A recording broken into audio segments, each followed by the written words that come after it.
Hello again, Coach Ken here. So on this video, I want us to talk about what we're going to do when the other team has the puck in our end. This is our defensive zone. They have the puck in our end. In a typical setup, when they have the puck, here is where their 5 men are going to be. And let's assume that the puck is down here in the corner.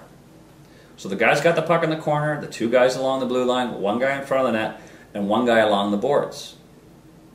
In a lot of setups that we've used in the past, and we've seen in the past, generally what happens is 2 players go down to the guy with the puck, 1 and 2. I've got a defenseman out here in front of the net, and my wingers sit up high. The problem with that one is quite often there's too much activity in front of the net. What will happen is 2 guys will cheat in front of the net, and my defenseman will get wrapped up with the guy in front and forget the guy that's in behind him over here. So we're going to change it a bit, and we're going to go to what's called a sagging zone. Here's what's going to happen. If the puck's down here in the corner, and let's assume that the defenseman's the first one back, and it doesn't matter if the defenseman's the first one back or the center the first one back, I want 1 guy in the puck. Okay? The other guy, and we'll say in this instance the center, is going to be halfway between the net and the play. Okay? Kind of on the strong side of the post, which is the post closest to the play. My other defenseman will be on the outside post, the weak side post over here. Because that will take away all the passes across to the guy breaking in, da-da-da-da. We're then going to take our 2 wingers, we're going to move them. Instead of just sitting out on top of the defenseman, I'm going to push my winger who's on the puck, the side where the puck is, out over here.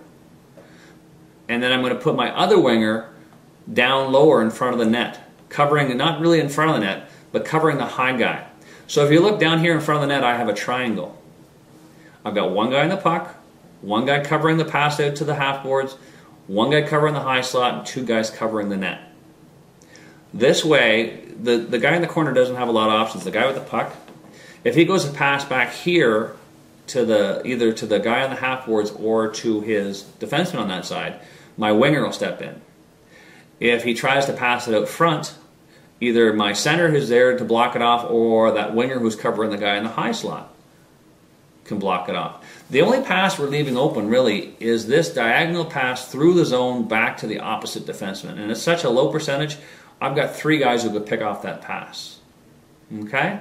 So what this defensive responsibility in our zone needs, and we talk about it again, read and react. I need you guys with a head on a swivel looking around going, where's the play going? Where's the puck going? What are their teams doing? Anything the opposition team does isn't new and creative. Every team does the same thing. We'll be doing the same thing when we're in the offensive zone. He's trying to get the puck out to the front of the net to a guy who's open to take a shot. We all know that. Let's just stop it. So let's take a couple scenarios. What happens if the puck goes back to the winger, the player along the half boards over here? So he's got the puck. Well, what happens now? It doesn't change a lot. What will happen is my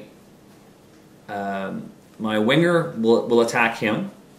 My center becomes still that player halfway between the net and the play, and my defenseman who is down the corner now comes back to the front of the net. So it's quite easy. I still have my triangle in front of the net, I still have somebody on the puck, and I still have someone ready to take the play. We just have to be ready to move. What happens if the play goes around to the opposite boards? Same idea happens.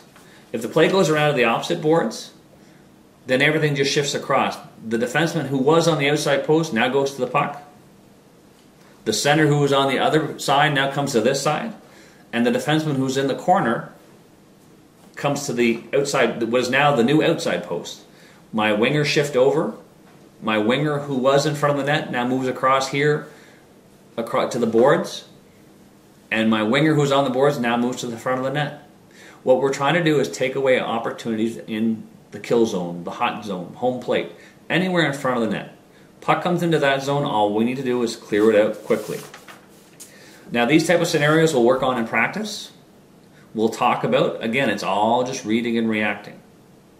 But I want you guys to look these over and think, okay, where am I in this play? Where should I be moving?